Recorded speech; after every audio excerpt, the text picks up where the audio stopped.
Once they returned to power or Afghanistan was handed over to them, they targeted women through their suppressive policies, laws. The spirit of any law that the Taliban actually enforce targets women. The underlying motivation of any law and decree and edict that the Taliban issue is yet another suppression against women.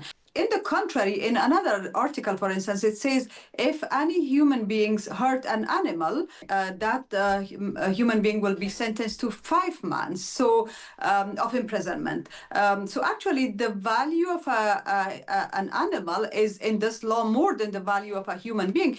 When the Taliban took back control of Afghanistan in the summer of 2021, there were assurances that the brutal ways of the 1990s were not going to return. This, we were told, was a more moderate regime. However, with the introduction of a new penal code at the start of this year, one that allows men to beat their wives, it appears that any hope that really did exist has faded.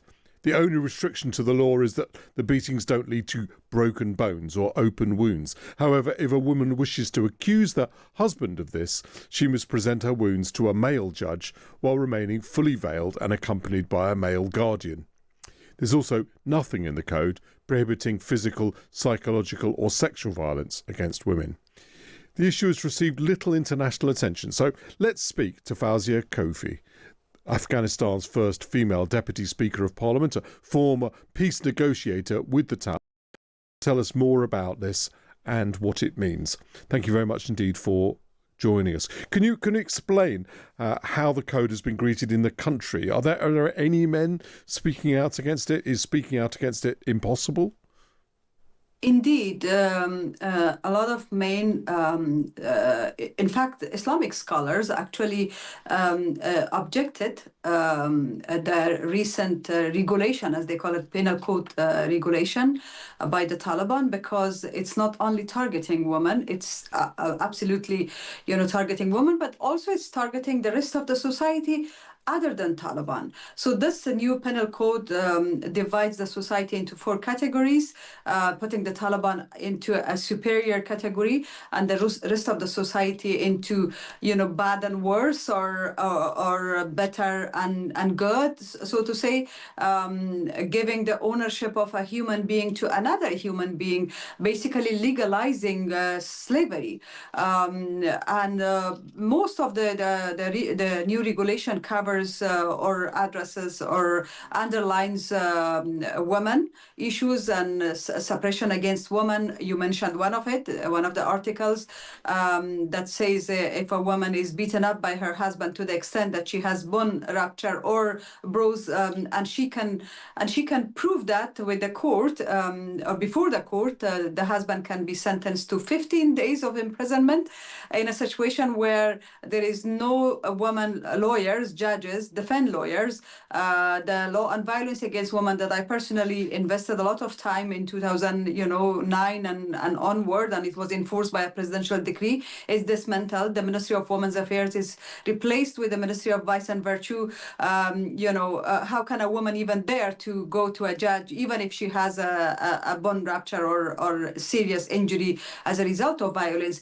In the contrary, in another article, for instance, it says if any human beings hurt an animal, that a human being will be sentenced to 5 months of imprisonment. So actually, the value of an animal is in this law more than the value of a human being. But basically, this is something Taliban have been practicing since the return to power, and even before that. They just now legalize it by putting it into the paper and distributing it through the court on the 4th of January this year. So do you think it was always obvious that they were going to do this, that the reassurances that they might be slightly different this time to last time were always really worth nothing? I was negotiating with them, so they clearly said to me and in public that they will protect women's rights, that they will allow women to work, go to school, pursue education, even hold high-level government positions. This was before the official negotiations start. So clearly, they were not genuine, they were not honest. They wanted to have the agreement signed with the United States. The moment they signed the agreement, they were not committing meaningful and genuine and time to the negotiation until the time that they returned to power. Since they returned to power or Afghanistan was handed over to them, they targeted women through their suppressive policies, laws. The spirit of any law that the Taliban actually enforce targets women. The underlying motivation of any law and decree and edict that the Taliban issue is yet another suppression against women. We don't call it law because the definition of law is clear. It has to be approved or processed in the House of People or the Parliament. There is no Parliament. It's one man deciding, sitting in Kandahar, deciding on everything, on mainly suppressing the population. And in this case, yes, women are target, but also the society legalizing slavery, actually. Do you think is there any legal process that takes place? What is once an accusation of this kind is made, how does it proceed through the legal system?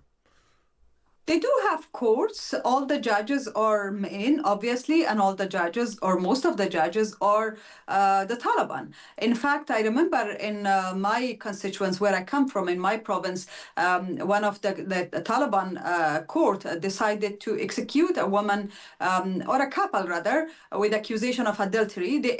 After the primary court made the decision, without even waiting for the secondary or the penal court or the Supreme Court. So they actually decided to execute them based on the decision of the primary court, which was a Taliban individual.